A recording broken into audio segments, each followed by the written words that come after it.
optimistic about the value of real estate. 6 in 10 of them believe that the value of homes in their neighborhood will be higher in the next 6 months. That's according to research from Nanos Research. Nik Nanos is the founder and chief data scientist at Nanos. Nik, great to have you with us. And I did want to start with context on this. You've been doing this for a long time. So give us first a sense of how important that 6 out of 10 is. Wow, Amanda. We first started tracking consumer confidence in 2008. That's how far back the data goes. And we have never in the history of the Bloomberg Nanos Canadian consumer confidence tracking have we seen a number this high for real estate. 6 out of every 10 or 60% believe the value of real estate is going to go up in their neighborhood.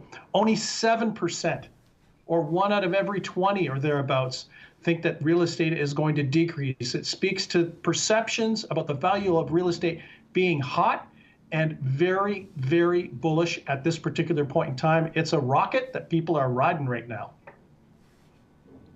And just because you've been doing that data, so you know where it fits in, the value of real estate has direct implications for a relatively few of us, people who are in the market buying and selling. It has implications. Most people feel it as kind of a halo or a depressive thing, right? The so-called wealth effect that we talk about. Where does this fit into the consumer confidence data? How much more will we spend on other things because we feel theoretically rich because our house is theoretically worth something?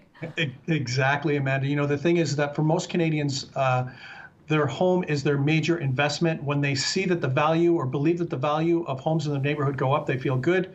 If they're worried about the value of homes in their neighborhood, they go down. And it speaks to the exuberance that we're seeing in the consumer confidence numbers, which are also quite high. They're at a high that we haven't seen since back in 2009 when we were recovering from the previous recession. So this can have a material knock-on effect. I guess the one question out there has to do with interest rates, right? If interest rates start to increase, that could have an immediate dampening effect on the exuberance on the real estate market.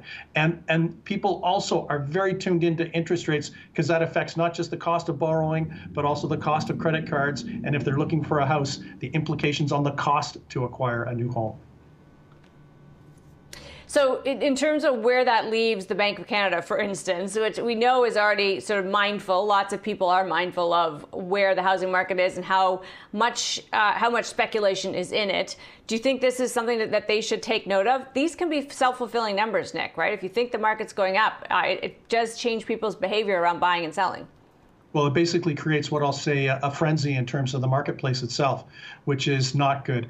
I think the fact of the matter is that the fundamentals for the real estate market still remain quite positive because there are a number of Canadians that are looking at changing their home and home/work environment in order to accommodate the pandemic and probably the future of work. The question remains, is this the true value of that real estate?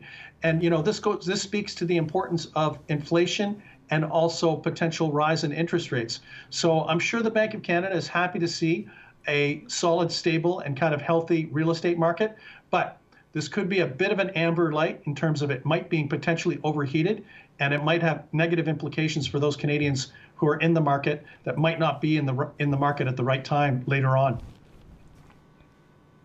You've been obviously tracking this consumer confidence all the way through this pandemic. As we get vaccines rolling out here, what kind of changes are you seeing on the front, generally speaking, of confidence? Because we're starting to sort of begin to see a runway here in Canada.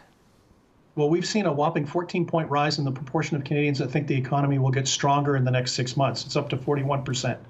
And that's a significant, we don't see jumps like that. I think we're going to see a bit of a mini, they talked about the roaring 20s.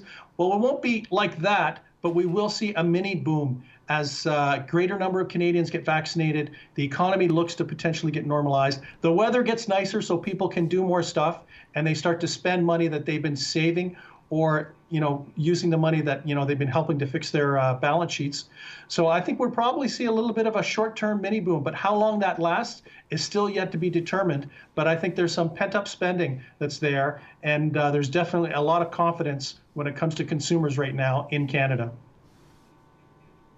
And then just tying it, because you obviously the political is so closely tied to all of this. There's a lot of debate about the timing of an election. Does the data that you're seeing bode well for the federal government to call a spring election? Well, the thing is that if Canadians are feeling good about their personal finances and the state of the economy, it usually means good news for the incumbent government of the day. So I would roll up that, and perhaps a turbulent weekend for Aaron O'Toole, the leader of the Conservatives, and motion related to climate change that didn't pass.